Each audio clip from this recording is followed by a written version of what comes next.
and welcome to the Virtual Business Owners Network on Friday, the 15th of May, 2026.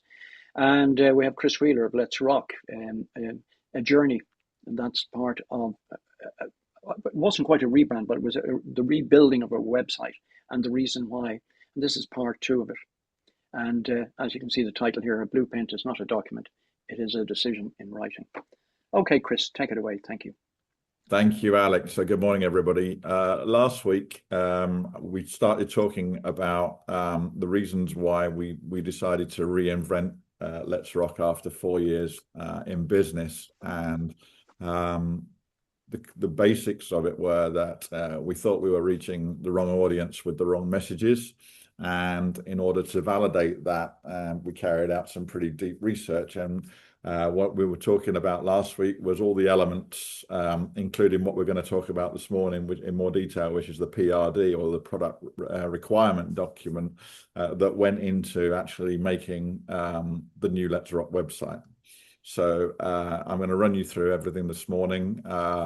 The PRD is like the backbone of everything you do when you build a new product or a new website. So it's problem driven, problem first.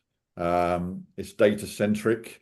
It covers use cases, and use cases are not just what your viewer is expecting to see, but also what your administrators of the website need to do with it in order to make it function.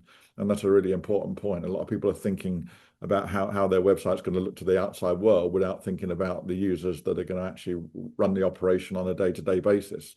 So we look into the removal of complexity of that. There's user stories involved, but there's also the requirements, and the requirements are many and varied, and they're very much unique. So the different requirements can be wide-ranging, and we cover that in this presentation. We also look at the risks involved in how we're creating the product, what can go wrong. Invariably, we try to take that into account, and with 31 years experience of building products, we're still learning, it's fair to say. But we use a combination of tactical skills, strategical skills, and commercial reasoning and logic to get where we need to be. So the first element is 5 questions, 1 document, and no ambiguity. The more ambiguity that goes into it, the harder it becomes to get the data out. The product requirement document for us is obviously an internal document, but if we used it on a client, then it would be in the form of a Word document, and it would answer these 5 key questions: the why, the what, the who, the how, and the when. Yeah, it's really, really simple. So what problem are we trying to solve? We already discussed that. What happens commercially if we don't solve it, and what does success look like in measurable terms? They're the critical whys. The functions, the what is what must the product do? What's absolutely non-negotiable? What do I absolutely have to have in this product with all the information I've already got about my business or anything else, and what is explicitly out of scope and why? And this is especially critical. Amit will have come across this, I'm sure Manus has as well, where you have a customer who says, can you just? And can you just, in a design phase of a website or an app, it's pretty easy to resolve. But when you get into the development phase of a website or an app, it becomes harder and harder to manage expectation. And so the PRD tries to nail everything down, and we actually in a client case, we'd ask the client to sign it off. So there are no can you justs.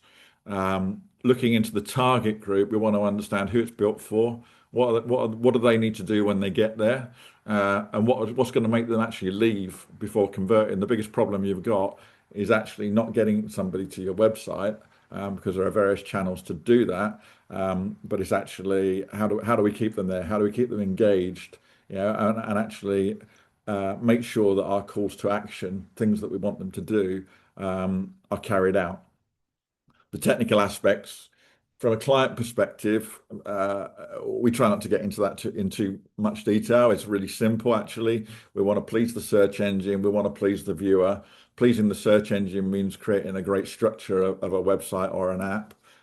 No different in our case for Let's Rock. So we needed to have a website that was super fast, It was accessible. So there are in Germany 6 million people with a visual impairment.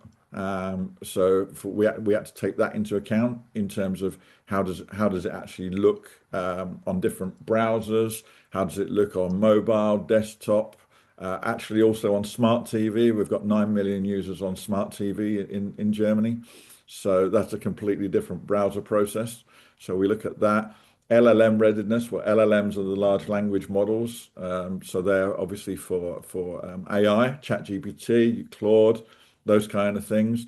You can't influence an LLM like you can with the blue links on Google or Bing. So you can only make your content fresh and all these things and hope that the large language model picks it up. So there are a lot of people running around at the moment talking about visibility indexes and trying to sell tools for visibility tracking, but actually you can't really influence that. It's a probabilistic approach that the LLM uses, not a deterministic approach. So it's very much different.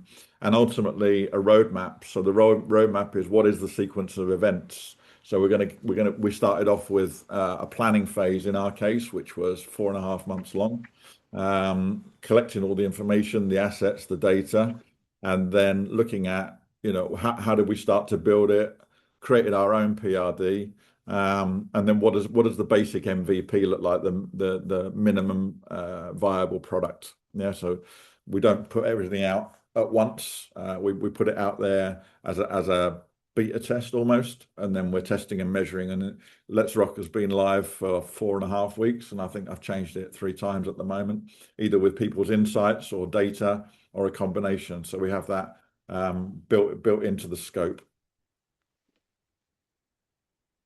So you can't write a brief until you've named the pain, and the PRD started with us with a diagnostic, no design-led approach. It was purely looking at the decisions that we wanted to make. We had a problem with our site in the mobile experience. Actually, for us, although everything is mobile first, our data showed us that our clients were looking predominantly on desktop, but our mobile experience had lagged because of that. We had some missing pieces of the jigsaw that we needed to cover. So we looked at our client potential base and decided that we needed to beef up our mobile experience. As I said, the LLM or the search engine optimization relevance, it's like having a brilliant book with no spine, no title, and no shelf. So organic search for us was 86% of all of our traffic, as you might imagine. So we took that into account, but we also knew that our audience was on LinkedIn, and we wanted to make sure that the audience that was on LinkedIn that was engaging also engaged with the website in the same way. So what we're working out at the moment is if we create an article, do we do it like half of the article on LinkedIn as a hook and then feed people to the website to finish it off? And we're trying to figure that out right now. But we created an element called Insights, and Insights has got 170 different posts that I've created over the last 12 months that in total have had 1.9 million engagements, and they're sectioned into aspects for chief marketing officers, for digital directors, for CEOs, and for CFOs. And it's identified. We've identified their pain points through experience, and I've sat on many boards over the years, and tried to do it in a 2-minute read. So they're not individual pages; they don't bog down the website. But our engagement levels are going through the roof right now. I think last week I had 165,000 impressions on one post. So it's getting bigger and bigger on that front, and that's driving the traffic through to the website. One thing a lot of people get wrong is the onboarding of somebody. So you assume that people know everything about your business, but especially if they come through a search engine route, they're coming through on a key phrase or a key search based upon your business, not your business itself. So a lot of people don't onboard their viewer to the website, and they don't take them through in stages. And we know that viewers' attention span becomes less and less. The latest data is that 1.29 minutes is all you've got to capture your visitor. So you've got to make your messages very, very clear, and you've got to lead them on some kind of a journey. With our old website, bizarrely, we didn't have a German version. I'm kind of the writer of the bunch, and so Claudia doesn't do so much writing. So internationalization wasn't a priority, but apparently my German's getting better, and I'm writing more in German now online and writing articles in German as well. So we decided that having looked at the data and found that actually 82% of our traffic was already coming from Germany and from German IP addresses, although obviously there was a combination of German speaking and English speaking people within that. Our ideal customer profile, our ICP, spanned English-speaking markets and the DACH region, which is Germany, Austria, and Switzerland. So this site actually was designed to speak to both parties. So we've got an English version of the website, which if you're in America, converts to English American. But if you're in Germany and you use the German version, you've actually got a drop down there specifically for Swiss and Austrian speaking people. So there are nuances in the language, and we've taken that into account. Our old website was pretty fast. We looked at the speed, and we also looked at what our competitors were doing in terms of speed. But our page load speeds now are 100%. So there's something called Core Web Vitals, and Core Web Vitals is all about the user experience Google sees you giving your client. Yeah, so it looks at how fast the page loads, whether there are moving bits on the website, especially in mobile devices, because as I said earlier, we're mobile first, and everything that's not 100% great effectively is a ranking penalty or a signal lost. So what we're trying to do is make sure that all those gaps are plugged, and make sure that everything is 100%, and that's exactly what we've got. So we use the analogy, it's like having a fast car with flat tires. Another analogy I've used in the past is like having a Ferrari, racing it down the autobahn, or trying to race it down the autobahn, but it's actually got a Skoda engine. Yeah, it looks great from the outside, but it's actually not going to race. And then ultimately the conversion architecture, we made an assumption a long time ago when we started Let's Rock that the audience that we had on LinkedIn would translate to the audience for the website. And actually, when we dug deep into that for this website, we found that a lot of the audience that we had in LinkedIn had gone away or wasn't active anymore. So we were talking to an empty church, and it made no sense. So what we looked at was how do we cross sell, how do we upsell, and how do we make that better? The data that we used came from Google Analytics. We'll get more into the data next week, but we looked at the traffic sources, the engagement, and ultimately had a measure of exactly what that looked like in terms of percentages. And the use cases was the most important thing. So looking at the visitor journey, how did they arrive, all the things I said. Then we've got a diagnostic path. So we've got something that isn't gated. So we're not asking for email addresses or anything like that, but you can take yourself on a journey of 10 questions and you're presented with an outcome based on the answers that you've given. We look at the content, which we're going to get into more next week in terms of using content as a trust mechanism. We don't chase search engine rankings anymore in terms of keyword phrases. That's pretty much redundant now as far as Google is concerned. So we're chasing intent. So we're answering questions and creating a commercial logic that makes sense. And ultimately, we want to make sure that our visitor can contact us because we're not selling anything online. So our contact forms are unique. They're built specifically with the different questions that the person has asked through the journey.